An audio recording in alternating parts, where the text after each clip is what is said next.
একটা মেয়ে যদি তার বেড়ে যায়, ডিরেক্টরের বেড়েছে, তার ইচ্ছায় গেছে চাহিদা অনুযায়ী যে টাকা দেওয়ার কথা ওটা আমি দিতে পারিনি দেখে হয়তো ও ভাবছে যে না, ও 2 টাকা কামায় যদি ও বড় লোক হইতে পারে, হোক না, আমি মানছি, আমি পোলা যদি মেনে নিতে পারবি তো তোরা কেরা।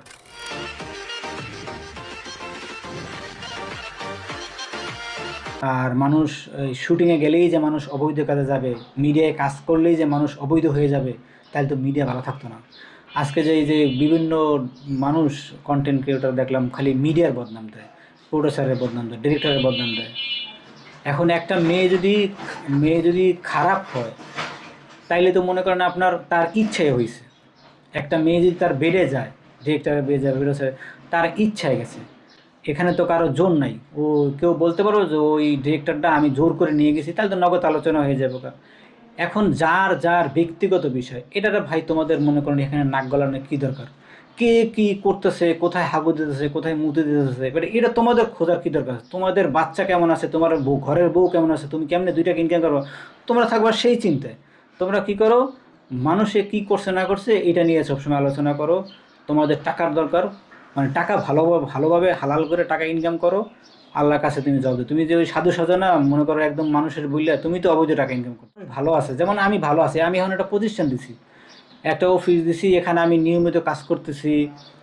আমি ইউটিউবের কাজ করতেছি, ফেসবুকের কাজ করতেছি, আমার কিছু লোক আছে, আমি কিছু জিনিসপত্র করছি। আমার লাইফ এখন মনে করেন আপনার কেমনে উন্নত করা যায় এই চিন্তায় আছি।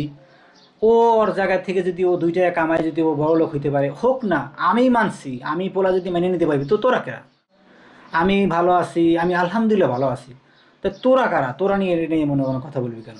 তো তোরা লিখে নিয়ে মনে কোনো কথা বলো, আর কিছু বললাম না। মানে তাহলে কি আপনি ব্যর্থ? মানে না, আমি ব্যর্থ কেন?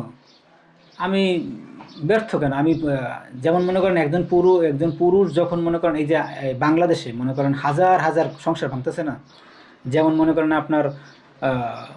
আপনার প্রতিদিনই তো সংসার ভাঙতেছে, ভালো ভালো সংসার ভাঙতে, তো সবাই কি ব্যর্থ? ব্যর্থ মানে কি? ব্যর্থ মানে যে গিয়ে টাকা পয়সা, একটা মানুষের সুখ শান্তি। এখন ব্যর্থ কোনটাকে বলা হয়? ব্যর্থ বলা হয় মনে করেন সেক্সুয়ালি বিষয়ে ব্যর্থ বলা হয়। এখন কোনটাকে বলবেন আপনি? ব্যর্থ তো অনেক কিছুই একটা মানুষের। ধরেন আমি আমার সংসারে ঝামেলা মনে করেন আপনার আয় উন্নতি, মনে করেন আমি যেমন মনে করেন যেমন একটা কর্ম করতাম না, যেমন যে কর্ম করছি ও কর্মতে হয় না। একটা মানুষের চাহিদা অনুযায়ী যে টাকা দেওয়ার কথা, যে পয়সা পাওয়া, যে টাকায় চলার কথা, যেভাবে চলার কথা ওইটা আমি দিতে পারিনি দেখে হয়তো ও ভাবছে যে না, আমার আরও টাকা দরকার, মানি থাকলে হয়তো মনে করেন আমি টাকা কামাইতে পারবো না, বা আমি আমার ডিরেক্টররা ডাকে না, প্রডিউসার শুটিংয়ে কাজ দেয় না। তো হয়তো বা হইতে পারে এরকম মনে করেন আপনার। এখন এটা তার ব্যক্তিগত বিষয়, সিদ্ধান্তটা ওর ব্যক্তিগত বিষয়। এখানে তো আমি কাউকে কিছু বলি নাই যে আমি ওকে ছেড়ে দিয়েছি, ওকে ওর ওর সাথে আমার ঝগড়া হয়েছে, ওর সাথে আমার মারামারি হয়েছে, ওর সাথে সংসার, ও খারাপ মেয়ে, আমি তো এটা বলিনি কখনো।